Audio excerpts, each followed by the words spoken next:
60 దశకంలో 20 ఏళ్ళు రాగానే కుర్రాళ్ళు పెళ్ళి చేసుకొని ఇల్లు చూసుకొని చల్లగా కాలం గడపాలోయ్, ఎల్లరూ సుఖముగా ఉండాలోయ్, మీరందరూ హాయిగా ఉండాలోయ్ అంటూ తనకు కావలసిన పెళ్లి కూతుర్ని వెతుక్కునేవారు. అదే 80 దశకంలోకి వస్తే పల్లకీలో పెళ్లి కూతురు రాణిలా ఉంది, మహారాణిలా ఉంది అంటూ తనకు కాబోయే వధువు కోసం కలలు కనేవారు. అదే కొంచెం ఆలస్యం అయితే పెళ్ళి ఎప్పుడవుతుంది బాబో, నాకు పిల్ల ఎడ దొరుకుతుంది బాబోయ్ అని కంగారు పడేవారు. ఆడపిల్లలు అయితే మాఘమాసం ఎప్పుడొస్తుందో, మౌన రాగాలెన్ని నాళ్ళు అంటూ తనకు కాబోయే వరిని ఊహించుకుంటూ మురిసిపోయాడు. అలాగే మా పెరటి జాన్ చెట్టు పళ్ళన్నీ కుశలం అడిగే అంటూ తన కలల రాకుమారుని గురించి ఆలోచిస్తుండేది.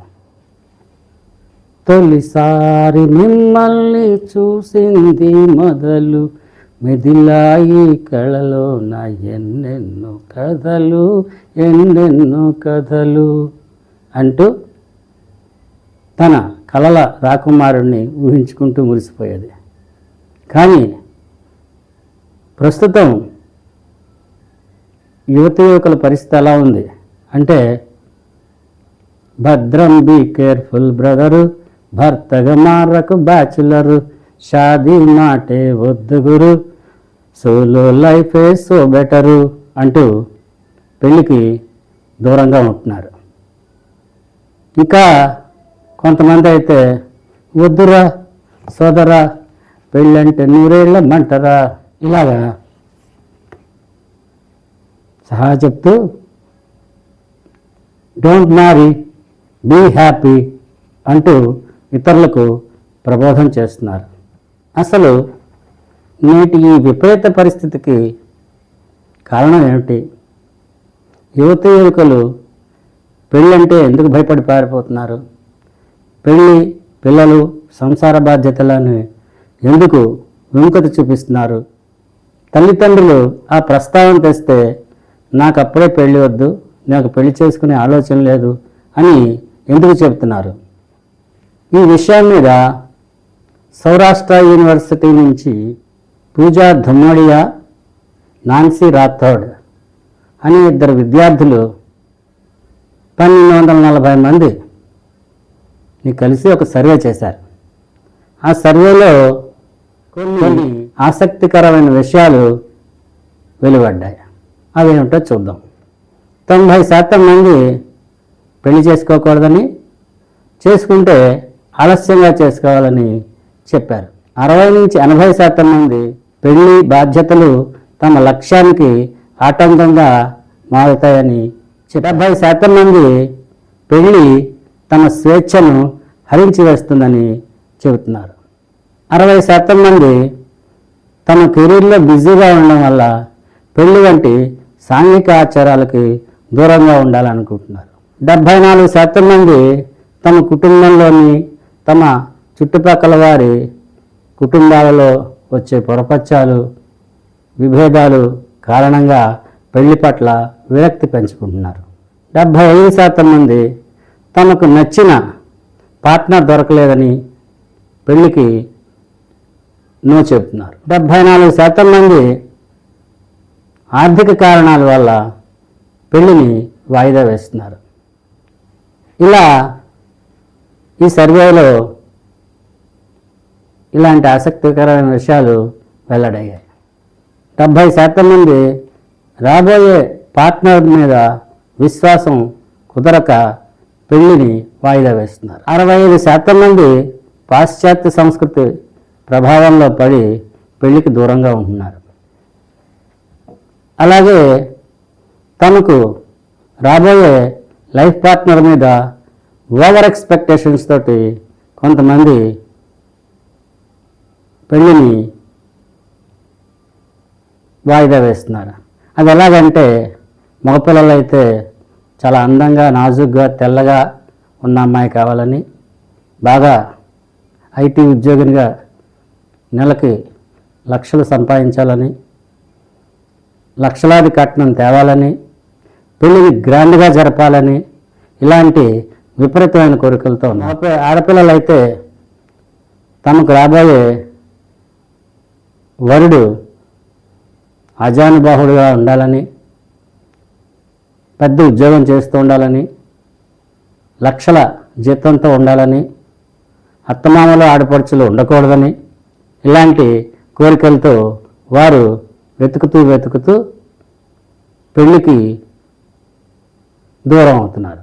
ఇవే కాకుండా ప్రస్తుతం మెట్రోపాలిటన్ సిటీస్ అయిన హైదరాబాదు, బెంగళూరు, మద్రాసు, ఢిల్లీ, పూణే ఇలాంటి నగరాలకి ఐటీ ఉద్యోగాల మీద వివిధ కోర్సులు చదువుకోవడానికి అనేక మంది యువకులు వస్తున్నారు.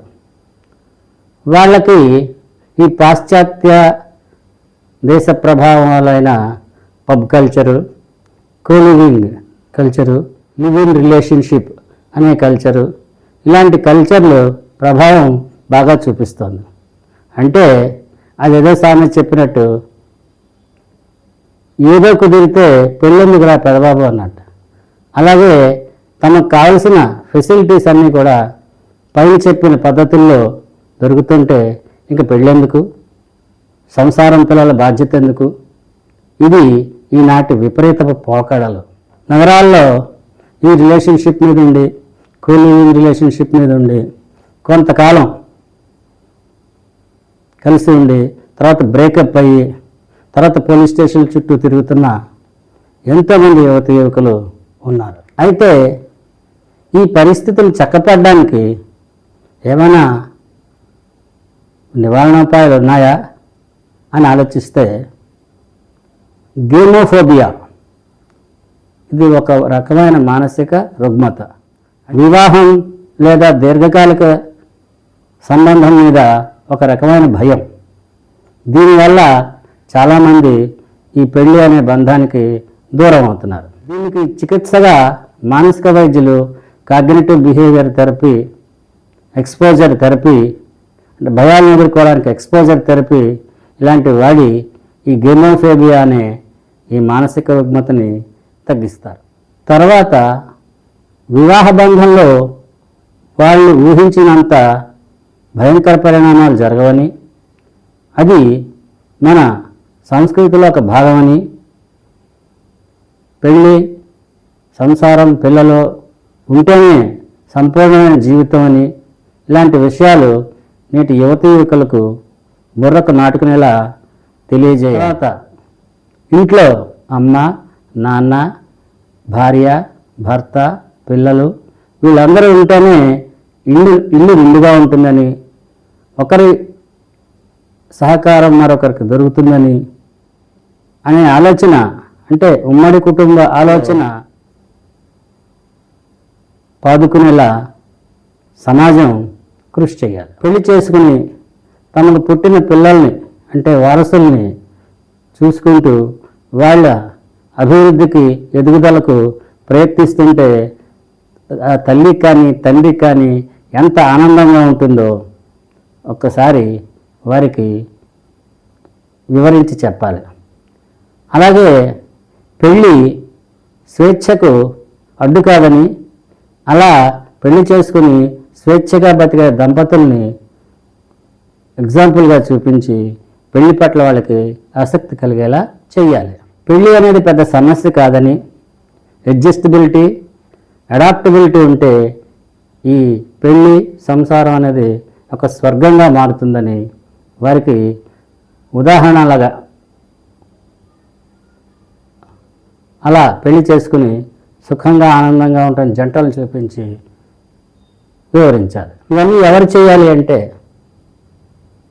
తల్లిదండ్రులు, సోదరులు, బంధువులు అందరూ వీరికి ఒక కౌన్సిలింగ్ లాగా చెప్పి దృక్పథాన్ని మార్చడానికి ప్రయత్నం చేయాలి.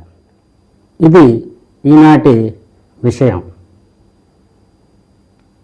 ఈ వీడియో మీకు నచ్చితే లైక్ చేయండి, షేర్ చేయండి, కామెంట్. ఈఎస్ భాస్కర్.